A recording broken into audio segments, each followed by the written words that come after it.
My dear friends, today I wish to speak to you about a story that has touched my soul like few others, Fyodor Dostoevsky's White Nights. As I open these pages, I feel again the ache of the dreamer's heart, that unnamed narrator who wanders the ethereal streets of St. Petersburg during those strange summer nights when darkness never fully claims the sky. There exists no more perfect metaphor for the transience of human connection than these white nights.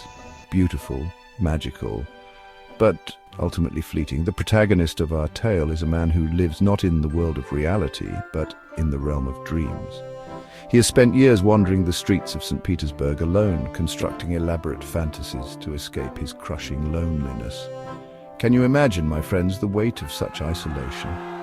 To walk among people, yet remain and forever separate, to know buildings better than human faces. In his own words, he is not even a human being, but some strange creature of an undetermined species.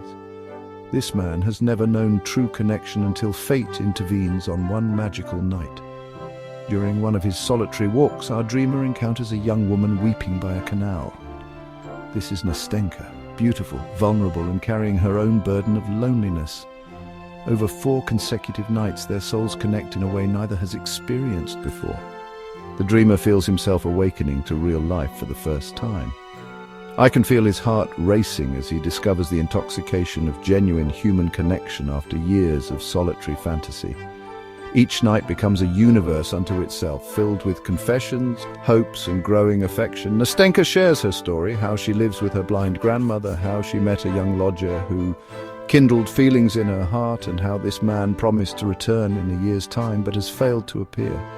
The pain in her voice as she confesses her feelings mirrors the universal human experience of waiting for love that may never arrive. The dreamer listens, his heart filling with both compassion and a growing love for this woman who has breached the walls of his isolation. As the nights progress, our dreamer falls hopelessly in love with Nastenka. Though she values him as a friend, her heart remains fixed on her absent lover. Can you feel the exquisite agony of this position? To be so close to happiness, yet separated by an insurmountable distance. The dreamer experiences both the greatest joy and deepest pain of his life during these white nights. He stands at the threshold of his dream becoming reality, only to have it slip through his fingers like the northern light that never quite becomes darkness. On the 4th night, the inevitable occurs. Nastenka's lover returns, and she flies into his arms without hesitation. The dreamer watches as his brief moment of potential happiness dissolves before his eyes. I feel his heart shatter as he stands alone in the street, the recipient of a letter of apology from Nastenka that offers friendship but confirms the death of his dreams. This moment of devastating loss contains the essence of Dostoevsky's insight into the human condition, that we are all in some measure alone in our suffering. What elevates this tale beyond mere tragedy is the dreamer's final reflection. Though returning to his solitude, he is transformed by his brief connection with Nastenka.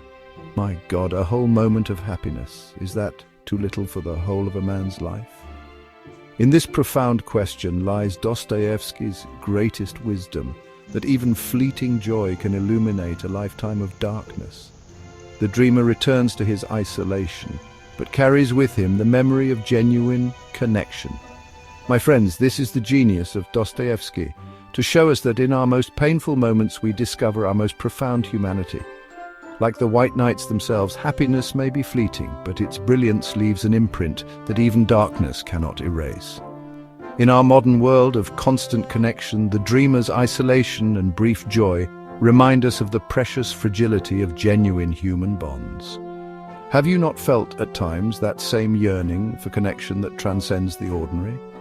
Have you not known both the ecstasy and agony of love that changes everything yet vanishes like the morning mist? This is why White Night speaks to us across time, because in the dreamer's heart we recognize our own.